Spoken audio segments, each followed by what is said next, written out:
हवा, ये रात, ये चांदनी, ये हवा, ये रात, ये चांदनी, तेरी एक अदा पे निसार है। मुझे क्यों न हो तेरी आरज़ू, मुझे क्यों न हो तेरी आरज़ू, तेरी जुस्तजू में बहार है, तेरी जुस्तजू में बहार है।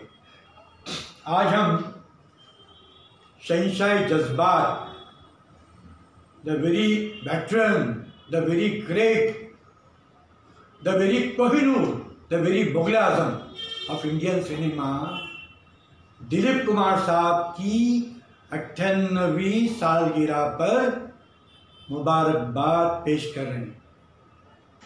We offer our deep sense of felicitations, good wishes and greetings on the auspicious occasion of Dilip Kumar Saab's magnificent birthday. Dilip Kumar साहब को खराजे तहसीन पेश करते वक्त थोड़ा फारूक नडियाडवाला का रेफरेंस लेना, it would not be out of context. Farooq Nadiadwala ने मुझसे 25 साल पहले कहा था, when I was editing some English weekly, कि मसूद थोड़ा जर्नलिज्म में रन ऑफ द मिल से हटते हैं, it is going to enjoy wider acceptance, it will have greater approval. 25 साल के बाद कल्याण में मुबारक खान के ऑफिस में उनसे मुलाकात हुई, उनको याद दिलाया मैंने, और उसी बात पर अमल पैरा होकर मैं दिलीप कुमार साहब की शख्सियत के गोशों पर अछूते अंदाज में खराजे तहसीन पेश करा। दिलीप कुमार साहब की शख्सियत का एक अहम पहलू ये है, he has never succumbed to the pressure of the people in the corridors of power.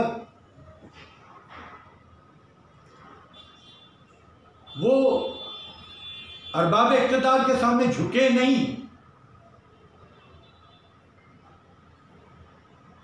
ये बात उनकी शख्सियत का एक अहम पहलू है।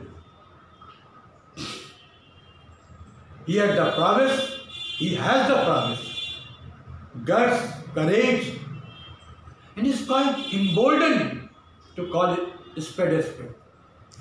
जुर्रत रिंदाना जसारत की, उसके बरखिलाफ आज हम देखते हैं कि बॉलीवुड की कुछ शख्सियात अननेसेसरी कमेंट्स करते रहते हैं। अगर आपके पास फन है तो ये सारे सियासत में जाने की कोई जरूरत नहीं। आपका फन जो है आपकी मेराज है, आपका फन आपको बुलंदियों तक लेके जाएगा। Dilip Kumar set an example. Dilip Kumar was an institution, is an institution himself. कई अवार्ड से नवाजे गए, दादा साहब फाल्के अवार्ड, पद्म भूषण, विभूषण, उसके अलावा राज्यसभा के मेंबर हुए। He has lived a very dignified existence. He has never waded into controversy. No stigma is attached to him. उनकी शख्सियत के साथ कोई दाग नहीं है। There is no stain, there is no blot attached to his magnificent and brilliant personality. एक controversy हो गई थी निशाने इम्तियाज जो पाकिस्तान हुकूमत की तरफ से दिया जा रहा था, तो ही इमीडिएटली अप्रोच अटल बिहारी वाजपेयी, उनसे मशवरा लेने गए। अटल बिहारी वाजपेयी ने कहा, यूसुफ साहब आप जाइए Pakistan and it should serve as an instrument to promote the better cordiality of relations between the neighboring countries. बोले आप जाइए।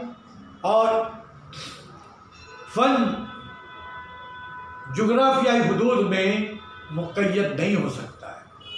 This was stated by Atal Bihari Vajpayee. इनके ताल्लुकात पंडित नेहरू से थे, बहुत गहरे ताल्लुकात थे।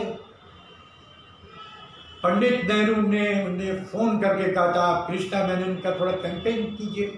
ही did it to the best of his capacity. Dilip Saab did not dabble with politics. He got himself limited to campaigning. और उसके अलावा इनकी शख्सियत का जो जुज़्व लायंफक है वो ये है, वो इंसानियत नवाज है। He was a product of Anjuman school, और अंजुमन स्कूल के मुख्तलिफ फंक्शंस में ही वॉज इन्वाइटेड। वो हमेशा पूछते थे भाई मेरी आमद से, मेरे आने से आपको कितना फ़ायदा हो रहा है। और न सिर्फ अंजुमन बल्कि he participated in other institution, irrespective of caste, irrespective of class, irrespective of creed, irrespective of any considerations. He made significant contributions in helping the institutions. Mehboob Khan साहब से उनके बहुत गहरे मरासिम थे। महबूब खान साहब के दामाद नासिर पेशी इमाम को नानावती हॉस्पिटल वालों ने कहा था कि अब 60s की बात है, मुझे इतनी बात याद नहीं है किसी इक्विपमेंट का या वो कोई कमरे का, मुझे याद नहीं आ रहा। उसका कुछ इनॉग्रेशन करना था। नानावती हॉस्पिटल के जिम्मेदारों ने नासिर पेशी इमाम से कहा कि आप उनको बुलाएंगे, वो इंसानियत नवाज शख्स है। तो ये खूबियों के मालिक थे। हम दुआ करते हैं कि दिलीप साहब सेहत के साथ जिए। और बड़ी खुशकिस्मती की बात ये है उनकी जो बेगम सायरा बानो, वो भी she is devoted to Dilip Sahab, to the core, to the best of her capacity, to the best of her unstinted devotion and dedication. आखिर में मैं अपनी बात को गुलजार साहब के एक जुमले से ख़त्म करूँगा। गुलजार साहब ने कहा था, there is only one Dilip Kumar and rest are Dilip Kumars. Thank you.